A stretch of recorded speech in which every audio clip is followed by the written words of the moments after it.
And good afternoon, everybody. This is Tony Fapiano, and I'm coming to you from the studios at Guilford Community Television. And it's my privilege today to introduce you to really a very, very special guest as far as I'm concerned. I mean, I've interviewed a lot of people in town, but this is really special today. I have as my guest Pat Woodlitz, who is the state representative for the town of Guilford and part of the town of Branford as well. And Pat, number one, thank you for being here. It's my And, pleasure. what I'd like to do today, with your permission, is to sort of talk about a decision that you made recently that you're no longer going to continue as state representative, and we'll get into why that is. And then sort of go back over the years and you talk about some of the things that have happened and how they happened and why they happened. And Okay. anything else that you'd like to add or whatever, we'll talk about that as well. So let me start by asking you, you have announced that you are retiring after 20 years in the General Assembly. Correct. And so I guess there's a lot of, and I did read a lot of people already that have already expressed concern over that in the legislature. Yeah. Brendan Sharkey, for one, who is what, the majority Speaker. leader? He's the speaker now. He's a speaker, okay. And just so many other of your peers that have said that there's going to be a huge void in the General Assembly with you not being there. So why? Why? Why are you doing this? Why? Well, first, no one is irreplaceable in the General Assembly. There are people who have chaired committees, and we've all said, "Oh, they're leaving. What are we going to do?" It goes on. It goes along.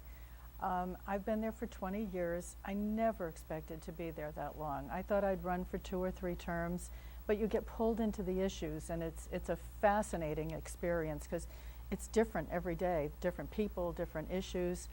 And the last 4 years, I've had I guess I would call it the pleasure of chairing the Finance, Revenue, and Bonding Committee. It's a 55-member. Well, that's the thing that brings the biggest focus on the void. Right. The importance of the committees that you sit on. Right. And that's been really a challenge, but it's worked out really well because I like to work with both sides of the aisle. I like to bring everybody in, talk about the issues, can't make everybody happy, but at least people feel included, so that when you do formulate a bill and you bring it out on the House floor, most people aren't on that committee, so they have questions. And I don't consider that to be an attack. They have questions and they deserve to know the answer before they vote. And so I do get a great deal of respect because I try to explain to people both sides of the issue and work with them. But not easily doable, I would think. No, in the no. political environment that exists out there right now. Right. Well, you have politically, the Republicans march along. They follow one path usually, with some exceptions. Democrats, it's like herding cats to keep everybody together on an issue. Oh, So is that right? it is. It really is. And people, when you go back to your district and explain your votes on a budget, it's a very complicated budget. You need to understand what's in there, and you need to be comfortable to the extent possible. You have a math background. I do. I saw in your I bio you do. were a math teacher. Yeah, I was. At the high school level. Yeah, I taught algebra, So, geometry, is that what- trigonometry. Was that one of the attributes that you brought? Why they looked at you as perhaps the co-chair? I don't think so. I remember when Speaker Donovan at the time called me and he said, "There's something I need you to do. You may not want to do it." I thought, okay. He said, I need you to chair the Finance, Revenue, and Bonding Committee. Cam Staples was retiring. I went, oh, that's not really what I said. I said, oh my God, and I thought about it for a few minutes and I thought a few things. If I say no, I'll end up as chairman of the internship committee or some obscure committee. And this is an opportunity. I had been on the committee for several years. Oh, you were already on that committee? Yeah. So I said, okay. And I think he sort of looked at people who had a background on the committee and looked at who could pull it together. It's a tough committee. It's a very difficult committee to chair. Well, is that the committee that reviews the budget every year? We do the revenue side of the budget. We do the tax package. The Appropriations Committee spends the money. We have to raise it. So Okay. we both committees have a very difficult job. And are you aware of what the needs are while you're working yeah. on the revenue side? Yeah. We have public hearings on every issue that comes before the committee for a vote. It's very important because you can't know everything there is to know about the impact of everything you do, so you need public input. Well, you know, that's the thing that, you know, I was looking at some of the bills actually that I have here somewhere, that you sponsored or co-sponsored or were a part of, and Just a few. how could you possibly know everything about all of these issues? I mean, how do you do that? Well, you know, there are about 300 bills that are passed every year, signed into law. And how many more come before you that Oh, are not passed? many, many That are more. raised and never go anywhere? Yeah, many more. And that's part of the job of a committee chair as well. You receive all the proposals from everybody in the General Assembly, and you don't put them all out to public hearing. You sort of sort through. What we do on the Finance Committee is try to put them into categories so that we hear general concepts, and then we try to fashion a bill that makes sense. But you'll see from my background, they're all over the place. They're, I see yeah, that, I yeah. chaired the Environment Committee for a few years, so I was very involved in, Now, you're also a banking committee, and I read some, I don't know what all else you're involved, public health. yeah, public health, and, Yeah. and you actually are directly involved with the state budget process, though. Oh, absolutely. So every year, that becomes more and more of a problem, to get everybody to agree on what's gonna work for next year. Right, and then we understand, once we get a budget through the committees, then we have to meet with our leadership, the House and the Senate leadership, and then we meet with the governor and well, through his representatives, Office of Policy and Management. So it's not always what comes out of the committee that makes it to the final line. Yeah. Do you know who's gonna replace you? I don't, and I You have an am idea? advocating for a few people. You are, Yeah, a yeah. couple in particular. People that are on the committee? Yes, yes. You really need to have The gone through experience. this a couple Yeah. of times, but it takes somebody, first of all, who'll put the time in. You don't just show up and chair a committee like the Finance Committee. You need to put in a lot of time talking to people, going through the bills, we have research people, we have attorneys, you know, looking at what's been done before and working with both sides of the aisle. So you don't just show up for the meetings. There's a lot of work. So it has to be a person who is willing to do that, and then a person who can bring consensus and be a leader, really, on the committee. Okay, so let's get back to that initial question. Why, Why? you know, you have these very important committees that you Mhm. sit on, one very important committee that you chair, and, you don't, really? I don't. No, I don't think people should hang around forever, really. I think, you know, I've been there for 20 years. I've worked really hard. I think I have some really good accomplishments. I've enjoyed it. It's been a great experience. But I have a personal life, too, that, you know, when your husband tells you he's lonely, he wants to get a dog, you start to rethink, you know, what's going on with your life, with your personal life. And I don't want another dog, been that route. So, no, it's just, it's the right time for me. It's hard to explain. I thought about it really 2 years ago, and 2 years before that, but there was still more to do that I wanted to finish. Yeah, I know and, you have a direct relationship with the governor. Yeah. What was his reaction? Well, 2 years ago, actually, I called the governor and I said, you know, I'm thinking about retiring. And he was so nice. He said, well, you know, whatever your decision is, I wish you the best, but, you know, it would really be nice if But you... if you do that, I'll kill you. It would really be nice, you know, we worked well together, if you could Yeah. manage to stay another couple of years, at least finish out his term, because we have worked together. Okay, And beyond also- your husband, you also have a family. I have What's the reaction? I have 2 wonderful daughters.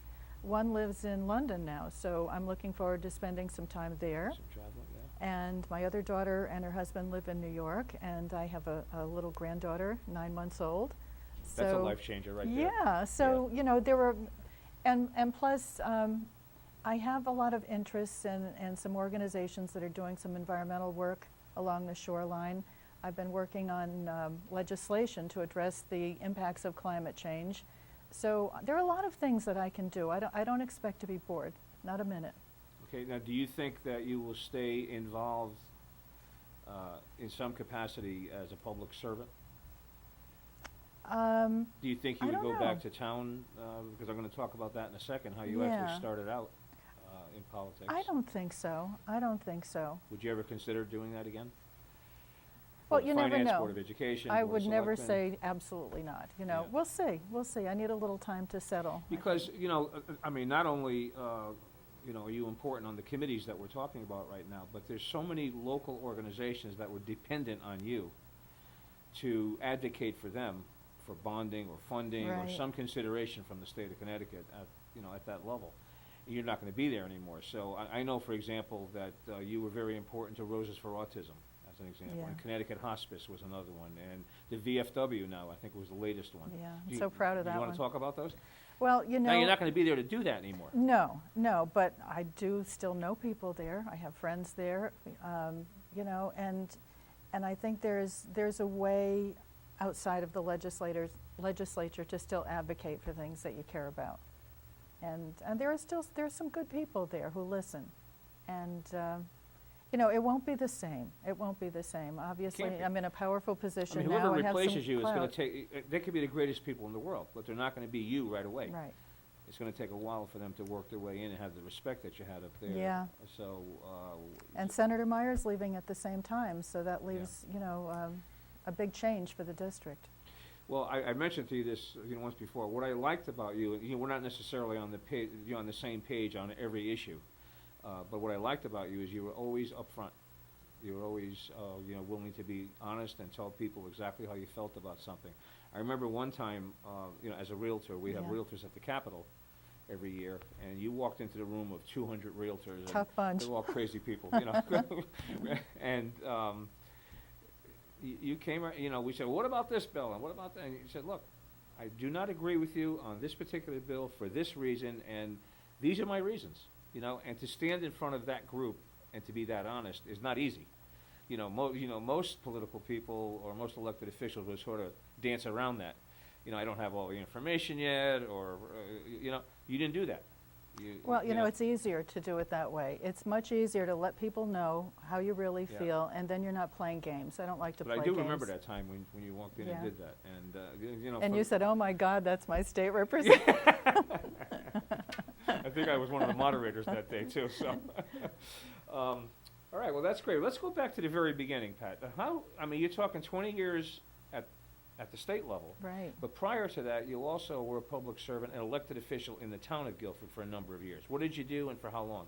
Well, I sort of got involved being with my kids going to Calvin Leet School. I became president of the Calvin Leet PTO. And I don't know if you remember, Judith Ravel was on the Board of Education at that Yep. time, and she was a good friend, very bright lady. And she kept saying, Pat, when are you going to step in and run for Board of Ed? And so I did. And I actually lost the first time. And I did. You lost the I election? lost my first Oh my election. It happens. And I guess Dr. Wakeman resigned from the board, and I filled that vacancy for a year, and then I ran again, and I was seated for a whole term. So I served on the Board of Ed for 7 years. And actually, during that time, GCTV came to being, and it changed the dynamic of the meetings tremendously to have Yeah. the TV camera there. Everybody had that 15 minutes of fame. Yeah, yeah. And then one day I got a call from Joe Arnold. Now this is going way back too. And Joe Arnold was saying, we had a little tension at that time between the Board of Selectmen and the Board of Education, mostly over budgets, which happens. So Joe Arnold called me, and we had this long conversation about, it's time to get a pro-education person, maybe a woman, to sit on the Board of Selectmen and represent, a different point We of had had view. a first selectman who was a woman. though. Yes, Marge Schmidt. Yeah. And so I said, Joe, that's a good idea. So at the end of this conversation, he says, well, what do you think? I said, what do you mean?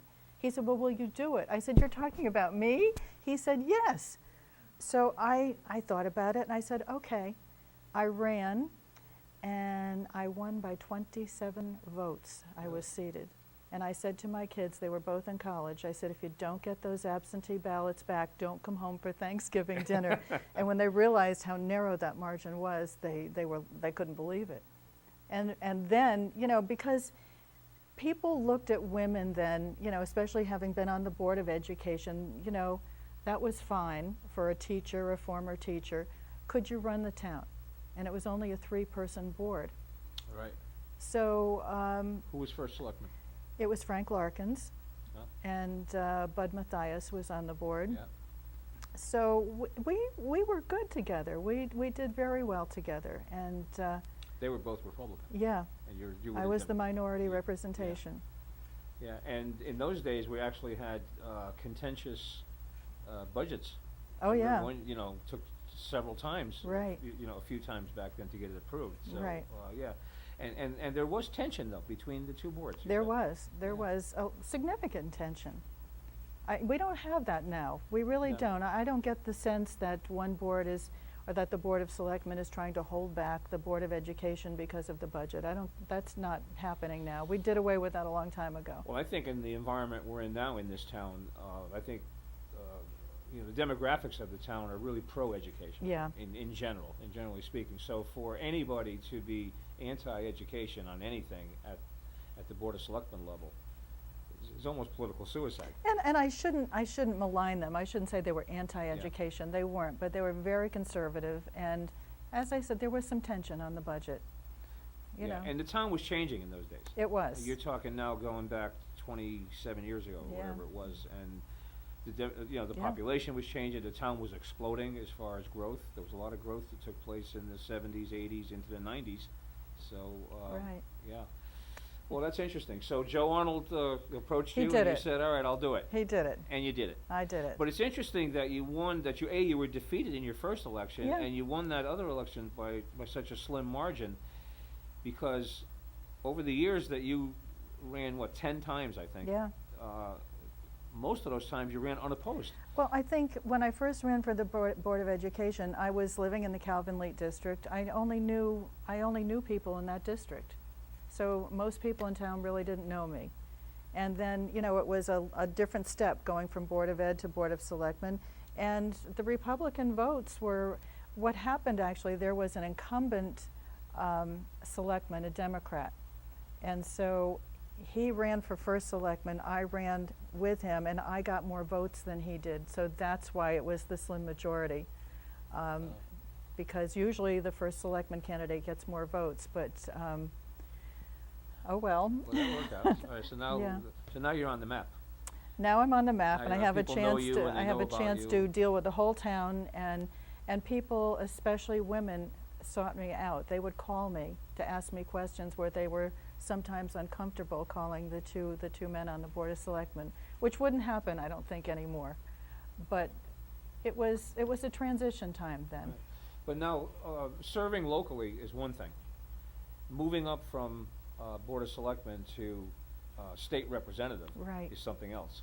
How did that all happen? Well, Janet Poss was the state representative, and I was working on Janet's campaign, and I was really very close to Janet. And Janet called me one January and said, we need to talk. So I thought she was going to rev up her next campaign. We were all set to go. She said to me, I don't want to run again, but I would love it if you would run because I know I could trust your instincts. So I thought, oh my gosh, you know, I've never thought about, and that's the wonderful part of this adventure. I've never planned any of this. It sort of has been opportunities in front of me that happened. And so I thought about it. But were you surprised? Yeah, You were. I was, and I'd never. Had you ever thought about it? No, but you know, it was a time, again, the timing was right. My girls were both in college, and I thought, well, this is another adventure. And my husband thought it was a great idea. What did Gary have to say? Oh, he loved the liked idea. it. Yeah, he's always been very supportive of getting involved in You know, issues. that's so important. You can't do In it order for without you to that. last as long as you did, Yeah. and to do things that you did. And Yeah, I mean, you show up at everything in town. That alone. well, you try. You gotta have try. somebody that- Well, you need to stay in touch. Yeah. But no, he has always encouraged me to do something interesting like that. So I ran, and it was an open seat, and I had to meet all of the people in my Do you Branford remember part who of you the ran district. against? Richard Grinalch from I Branford. remember. It's a real estate Yeah, I people. remember, yeah. And we're friends to this day. He's a nice man. Is that right? Yeah, I see him all the time. So you made the decision to run, you ran, and you won. I won. Okay. Now you get up into Hartford. Now it's Panic. a whole different. Panic. You don't And know. you're sitting in that big room with how many representatives? 151 representatives and 36 senators. Yeah, 36. So And you so got- you're a low man on the totem pole. I was assigned 3 committees, I think education, environment, and maybe transportation. I love the Environment Committee. Immediately found that to be Yeah. of a great interest. And actually, one of the first bills I proposed was because of an incident that happened in Guilford. The Make-A-Wish Foundation brought in a traveling rodeo to raise money at the fairgrounds. They had this, and there were protesters outside protesting animal cruelty and the whole idea of the circus, the traveling circus. So lo and behold, an accident happened, and in front of all these little kids who were being entertained, an animal was injured, a roping issue or something. And so a lot of people came to me. They were so upset. Yeah. We have to ban these rodeos in the state of Connecticut. And so I'm going, well, you know, we'll see. So I submitted a bill to do that, knowing it would, if it was even raised for a public hearing, there would be a lot of public input. And there sure was. Every country western station you can imagine, Widlets trying to ban rodeos. We had a public hearing, and I went up the elevator that day, and somebody said, "What is going on in this building?" I said, "What do you mean?" I said, "There are cowboys everywhere." So I look over the railing. There is a sea of cowboys with the chaps and the hats, and they had flown in from Colorado from the Professional Cowboy Rodeos Association. So I decided, okay. I walked right into the middle of this A lot group. different than Board of Ed, isn't it? This was worse than 200 realtors. I walked right into the middle of this group, and I put out my hand. I said, "Hi, I'm Representative Pat Widlets, and I'll bet you're here about my bill today." "Yes, ma'am, we are." I said, "Well, I'm really glad you're here because we need to hear about, you know, this issue, and happy to know what you think." So it kind of calmed everybody down. It wasn't contentious. All day long they stayed, and they testified against the bill. And we never did anything with the bill because it just, maybe there are 1 or 2 rodeos in Connecticut a year. But we did make sure there were safeguards, that there would be a veterinarian on site, and to make it a better process. But for And you years. have to have some faith in the people that put Oh, the yeah. rodeos together, and the people Yeah. that own the animals too. Yeah. They love their animals as well. Absolutely. Yeah. So it calmed down.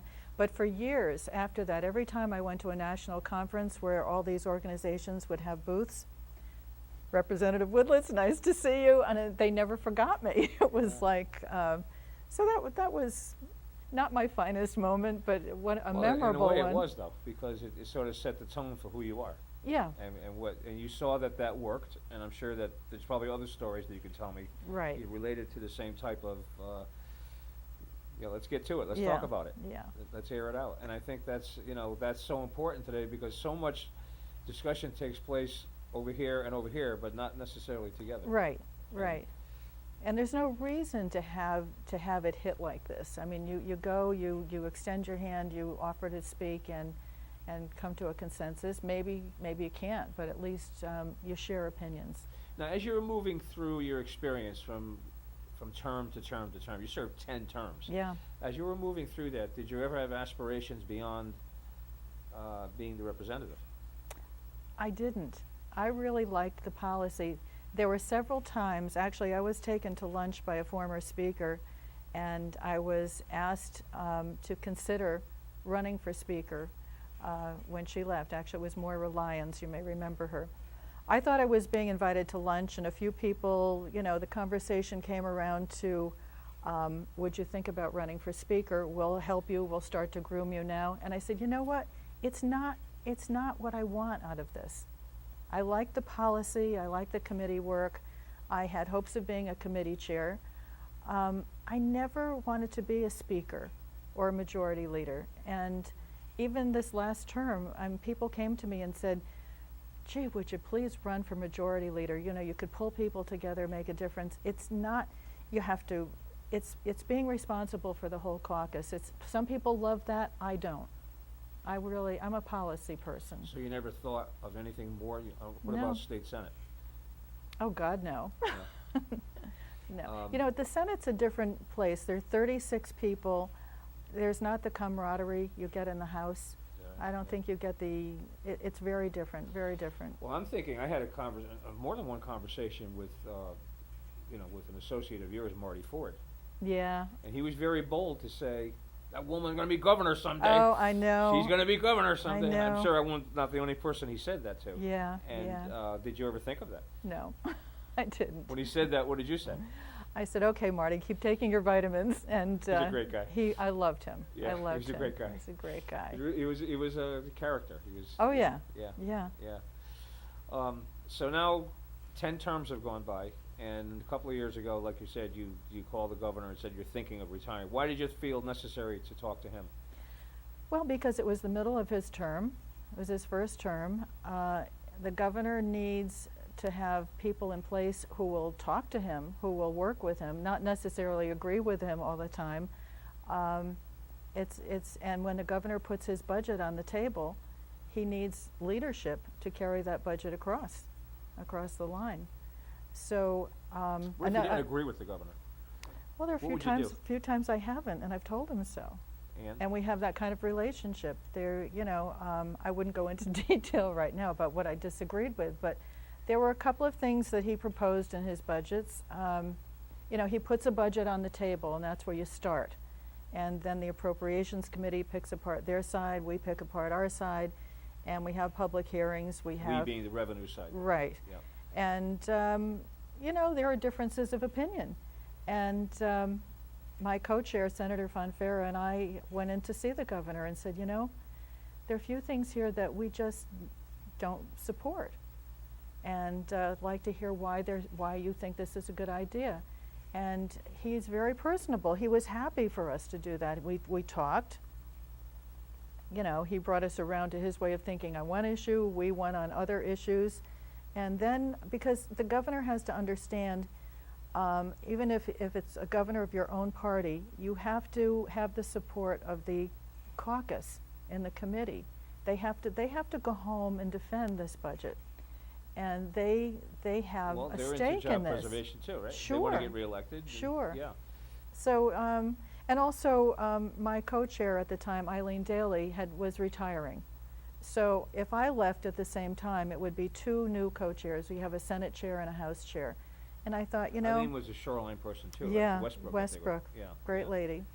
So, I talked to him a little while, and then I went home and I spoke to Gary, and Gary said, what are you talking about? You have finally, after 16 years, you have a Democratic governor to work with. You're chairman of a very popular committee, so now it's time to go? He said, I don't get this. So, I was kind of feeling that maybe this was wearing down, it was getting old, but it wasn't. He was very supportive, and he said, you really should keep going. So I said, okay, you know what, I'll do it another term, and that's it, and we agreed on that up front.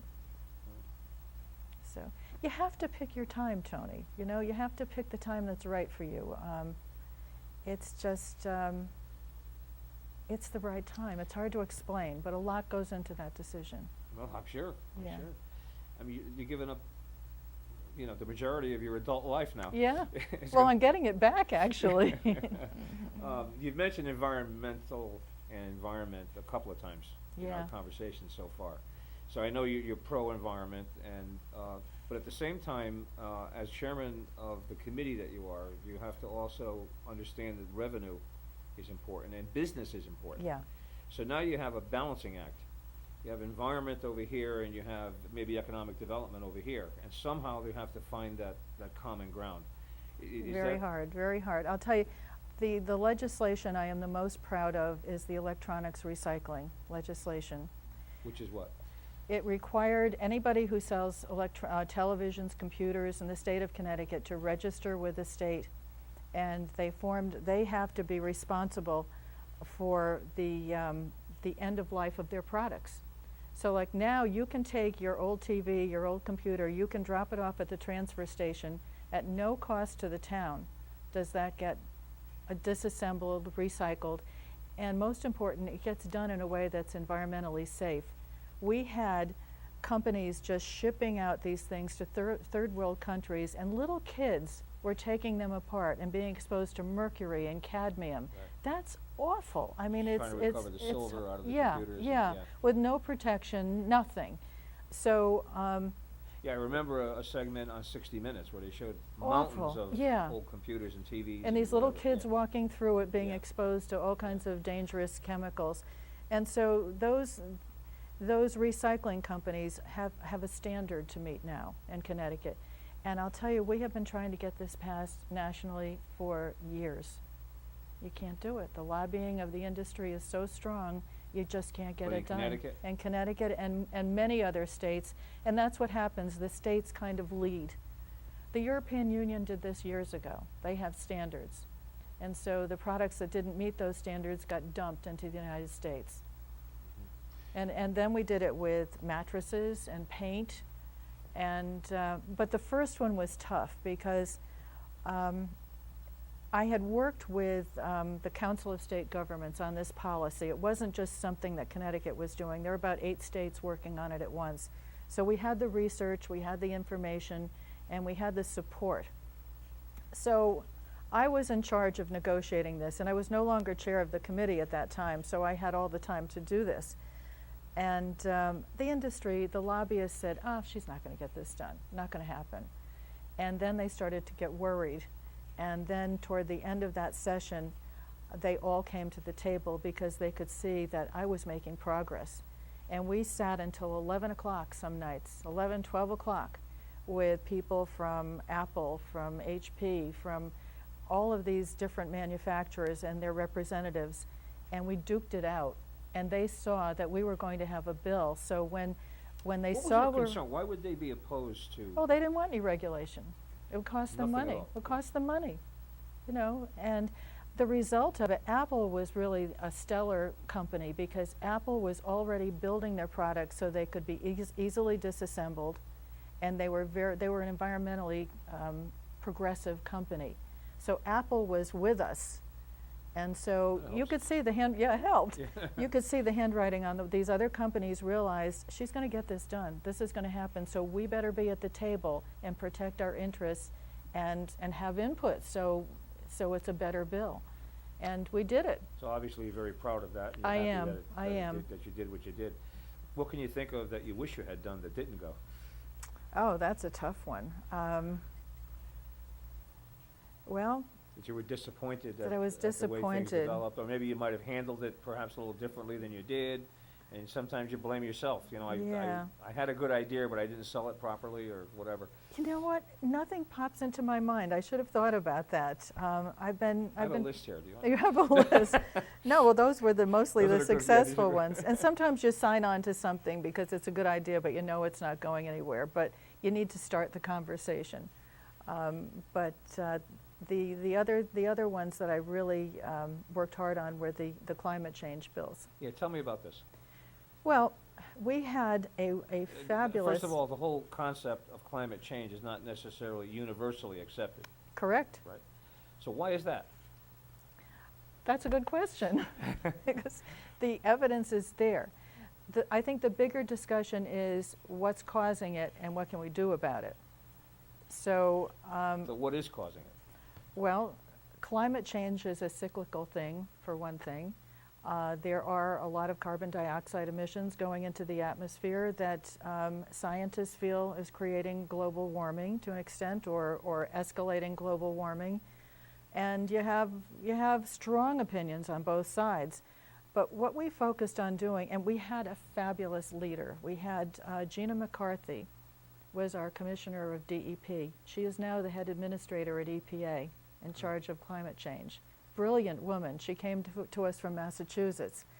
And she was amazing. And I worked with her and I worked with a lot of organizations, scientific organizations, environmental organizations, putting together a bill that made us go into action, at least establish 4 study groups on public health, on infrastructure, on the environment, on all facets of what could happen with climate change. And one of the components was to look at the threat to municipalities.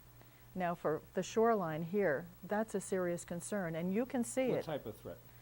Flooding the roads,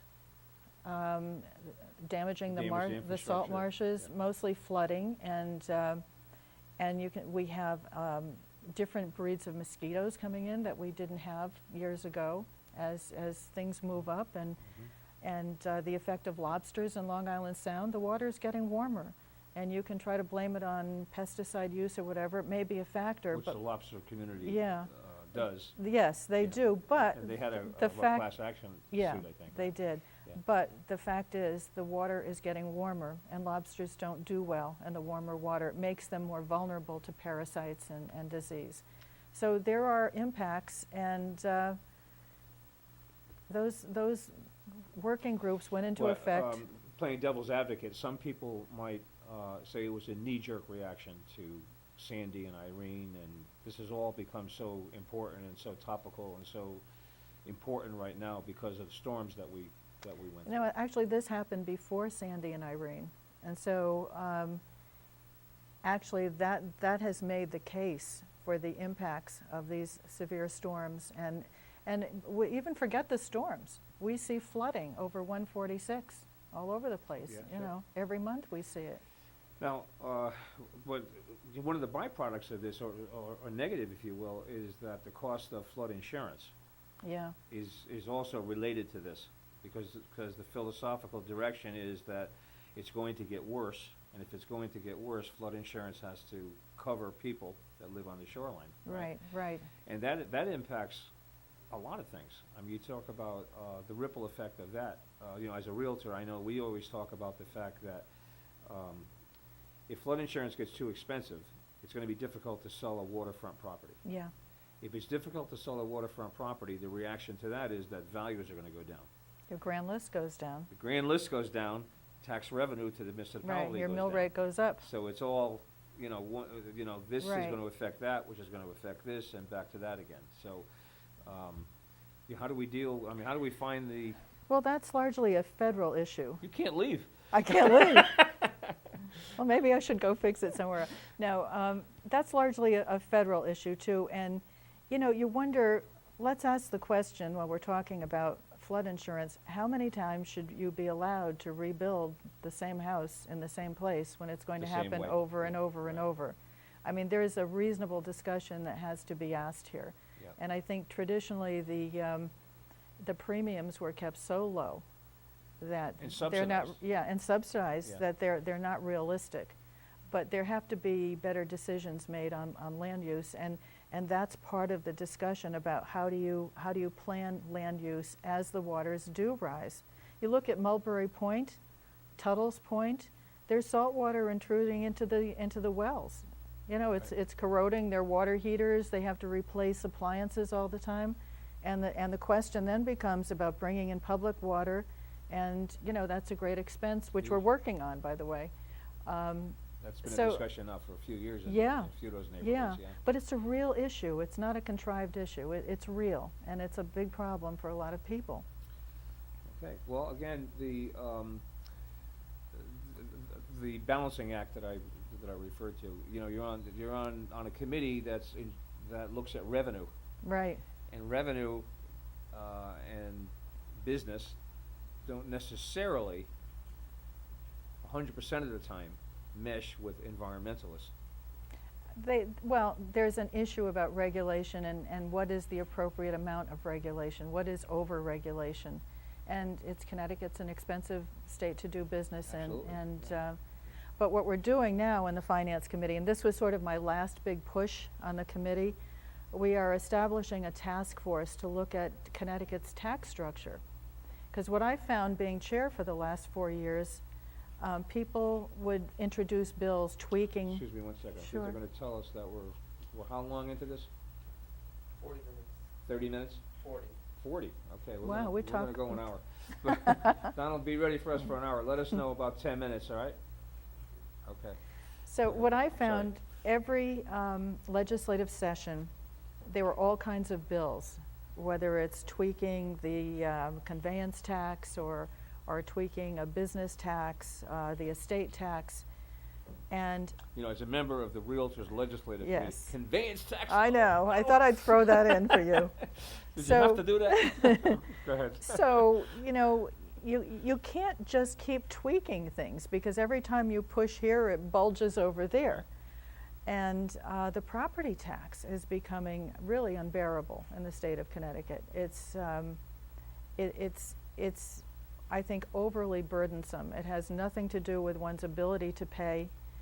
And so anyway, we decided during this past session that we weren't going to tweak any tax issues. We were going to establish a task force. Now, normally when you establish a task force to look at something like a tax structure, the president of the Senate appoints somebody, the Speaker of the House, the majority leader, on and on and on. And we said no. We said the co-chairs of the Finance Committee, along with the 2 Republican ranking members and the governor, will go through resumes and put together a task force which will include no legislators. Oh. The reason being because we all have a constituency that we try to protect. And it would be a waste of time. We'd end up right back where we are It's now. a nice way of saying everybody has an agenda. Yeah, Right? yeah, Yeah. and rightfully so. You represent your constituents, but we need to look at this whole package, this whole tax package. So we have some pretty interesting resumes coming in from economists, tax attorneys, nonprofit advisors who deal with the taxes, talking about. You've already formed this group? No, we are about to. We are going through the resumes now. And of course, you know, the realtors want to be on it, and CCM wants to be on it, and this group and that group, and we said no. We said no. There will be public hearings, and there will be subcommittee groups that all of these other people certainly will have an opportunity to, if not participate, A at public hearing, least they talk can all- about, yeah. right. But, you know, let's hear from people who are looking at this whole tax package and look at the pressures on the property tax, pressures on business, on real estate. How, you know, is the estate tax really a deterrent to living here? You know, there's all kinds of conflicting information. So I'm really excited about that, and I'm going to stay very much involved with that. The committee. Beyond December 31st? Perhaps. Well, I certainly will You'd be be a watching. consultant, perhaps, or- I'll be offering my opinions, certainly. Whether they take them or not is up to them. But they'll do a preliminary report in January, so that if there is a consensus that becomes clear, they can offer that to the legislature. But they'll continue to work for the following year. Well, the perception of Connecticut as we really have every tax known to man. Yeah, well, I most mean, states do. There really aren't, I don't know if there's any other taxes that we don't have, but, and that necessarily isn't, you know, that's perception perhaps. Right. Somebody looking in, where am I gonna put my business, where am I gonna move to? And even with the hospitals now are buying up all of these medical practices. Well, the hospitals are nonprofit. So that reach goes out. It takes all of those properties off of the tax rolls. All of that needs All to that be revenue is gone, reconsidered yeah. because times change. It's a global economy. We have the internet, and there's another issue in Washington determining whether or not the internet is subject to state sales taxes. Yeah, We lose a tremendous amount of Well, sales actually, I tax. think you were involved in that discussion, weren't you? Yeah. When you yeah. Yeah, people love that one. Yeah. What do you mean we're going to tax Well, the you know, internet? before we get too close to the time when I want to end this, which would be an hour, and I appreciate you giving us the hour. You know, regardless of who was elected and who you support or whatever, that's irrelevant right now. What advice would you give to whoever is the elected official to replace you in the 98th district? Listen, listen, listen. You know, when you first, it takes a while to get your bearings, and you know, the committees to which you're appointed are very valuable. That's the best learning ground because you have the public hearings, you see how the process works. But don't go in there with a set agenda, because you'll find that there's more than one way to look at every issue. And I think just learning, and you know what? As much as people love to malign lobbyists, they're a wonderful source of information. Lobbyists know their specific interests. They know much more about it than you do. Your responsibility is to find out what the other side of that discussion is and make a good judgment. So I think, you know, people who are successful kind of don't jump in and say a lot the first few months. You know, they learn, they take it all in, They listen, they learn, they get advice, and it's a fabulous experience. It's the best experience you could have. What impact can you have as not you personally, but can a representative have on local issues? Things that are going on the Board of Finance or the Board of Education, or do you actually get involved? Do you listen to what's going on I do. locally? And do you pick up the phone and call the first selectman and say, hey, I think you ought to consider such and such? Well, And first of all, I do watch GCTV because I need to know what's going on in the Board of Finance, Board of Selectmen, and the Board of Education. Board of Education invites us in every year at the beginning of the session to talk about what they need, What's what they happening in want. Hartford that may impact it, Right, yeah. and what we think might be coming up. And that's really valuable. But would you get involved in a local issue? Would you lobby for something that you thought, education needed, or Oh, I lobbied public for, works I lobbied needed? for all-day kindergarten.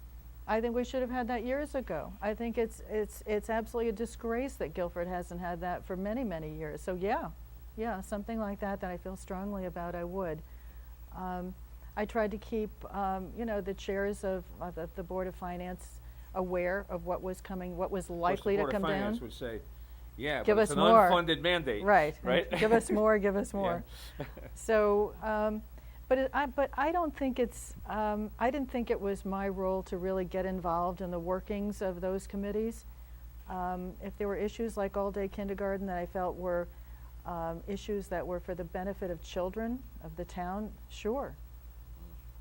Now, what do you think about you leaving and retiring the same time that Ed Meyer is leaving the Senate?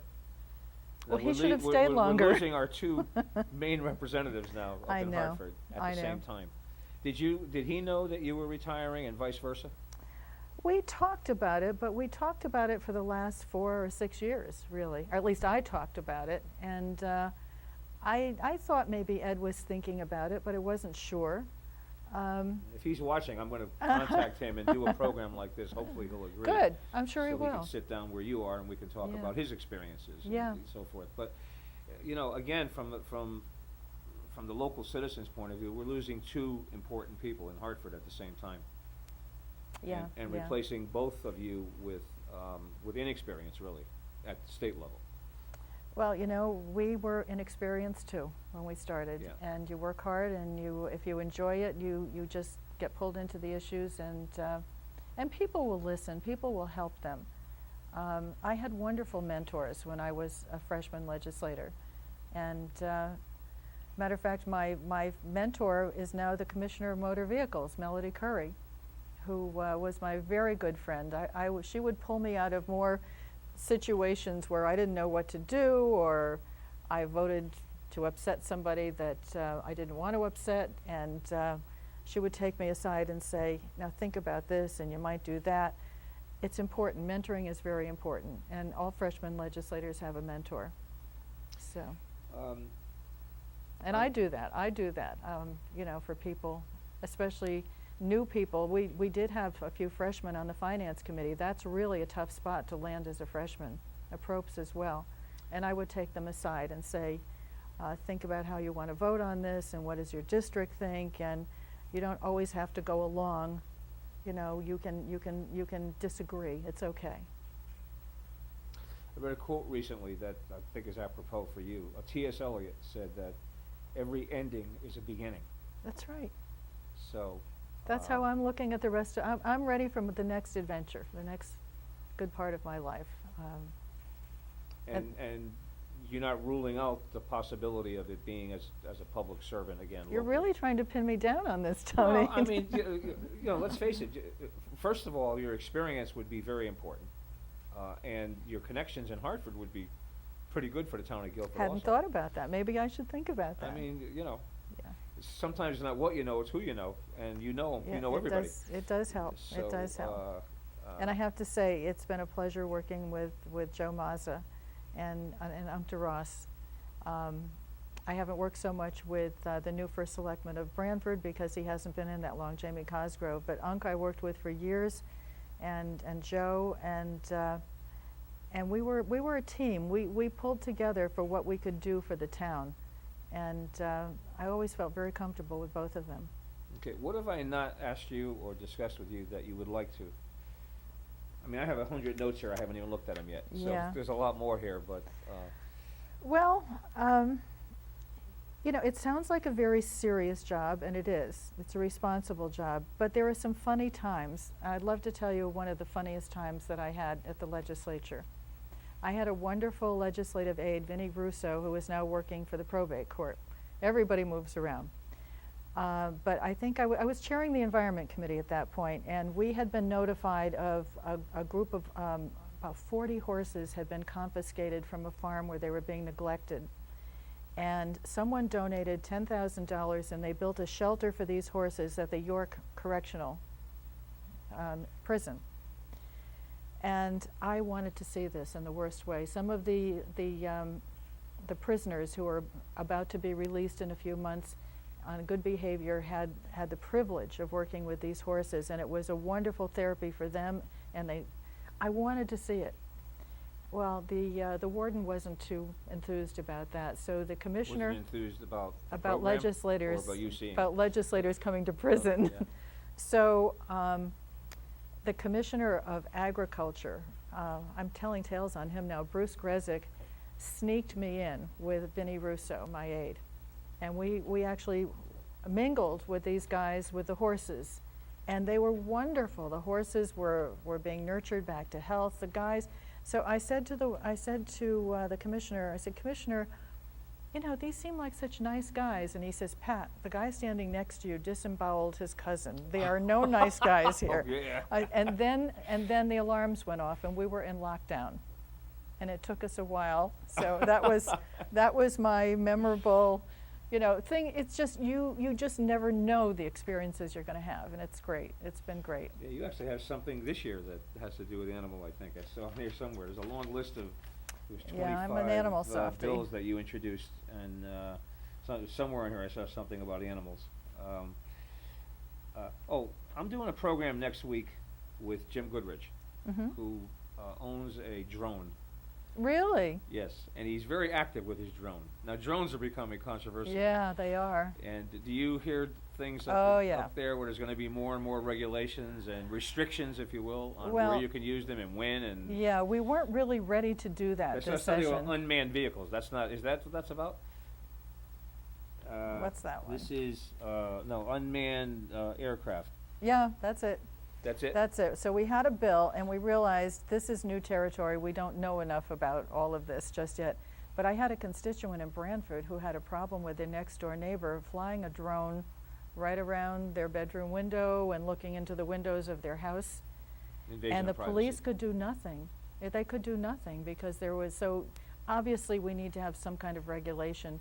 And how many drones do you want to have flying all delivered packages? I mean, it's, you know, well, it's there's a a lot new. of issues. You know, again, Yeah. I'm doing the program next Monday with Jim. Oh, that's interesting. So he's going to bring his drone in, and we're going to talk about Yeah. it. But that was one of the things I noticed. And Yeah. there is something then in terms of future Oh, yeah. restrictions or Oh, legislation. it has to be. That's got to Has to be. become even more and more. They're as time goes privacy on. issues. There was one at Hammonasset where there I was a saw- scuffle. That Yeah. was pretty nasty. Yeah, yeah. And of course, then you deal with tragedies like Newtown, and that was the toughest thing we've ever had to deal with. Just to have parents, Now, how did you deal with it? What was your responsibility with respect to that? I was on part of the task force to deal with school safety, and we all went to Newtown, and we met with the parents. There was a hearing. It was gut-wrenching.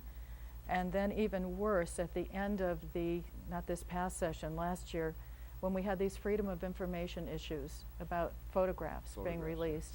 And I had a group. Did you see the photographs? No, no. Could you have seen them? I don't think so. I don't think so. I'm sure the governor saw them. I'm sure the state police had them. But first of all, I didn't ask to see them. I don't know if I would have been allowed, but I don't think that's appropriate. But the parents came to us in small groups, and you just can't imagine the pain. This one mother in particular, I remember, was pleading with us not to let Freedom of Information, reveal those photographs. And there was no trial going on because the shooter had died. So there was no trial. So normally that evidence gets held anyway for a long time. So it was very raw. And this one mother was sobbing and begging me, please, not to allow those to be released. And then they told us stories about getting phone calls every afternoon asking to speak to the dead child, saying that it didn't really happen. People were photoshopping pictures of their children into family photos, saying, see, the cruelest, most horrible things you can imagine. And of course, you know, I stood there and cried with the mother. I said, you know, stop telling me, stop. I understand you don't have to go through this. And it was that was a very tough debate, very tough debate. And we did something temporary to block it for a year to give us a chance to go through the issue. And even that issue, there are two sides of that issue. If we didn't have photographs of things like the Holocaust, there are deniers, you know. In a historical perspective, maybe there's value to that. Maybe there's value. But in the immediate, not necessarily. It's too raw. It's too raw. Maybe somewhere down the road that will affect gun control legislation, you know, when you see the carnage that happens. I think it did. It did, but it needs to go further. Legislation passed right away, I Yeah, think. yeah. The environment was right to get that Yeah. passed at that time. So, you know, it's just been an incredible experience. Well, again, anything else? I think that's it. We could do another hour, you we know could, that. we I mean, could. The yeah. stories go on and on, but I'd just like to thank people for giving me the opportunity to do this. It's been an incredible experience, and never imagined doing it. Yeah, well, I got to believe a lot of people are going to come out of the woodwork and be thanking you, whether it be individual groups like Roses for Autism, I know already gave you recognition. That was very nice. 2 weeks ago, I Great think. people, Yeah. great people. And, you know, other groups that you've been involved with over the years. I mean, if they don't, shame on them. That's how I Well, look at it. So. I don't need thanks. I really don't. Okay. I don't. Pat, this was a privilege for me. It was fun, Thank you so Tony. much. Thank you. And if at some point in the future you feel that you would like to go in front of the Guilford public again with whatever the issue is or whatever idea you had or whatever, feel free. Thank you. All right? I And may we'll- do that. And we'll do that again. Okay. Thanks, right. Tony. So with that, again, I want to thank Donald Beckler for directing this, and Shannon Gale, of course, from GCTV for making this all possible for us. And Shannon had a bunch of interns here today that are actually overseeing this and learning to be involved in future productions. One was Samantha, Riley, and Miles. So thank you guys for being a part of this as well. Donald, good job, I hope. And Pat, again, thank you so much. I appreciate it. Thank you, Tony. With that, this is Tony Fapiano. Thank you for watching.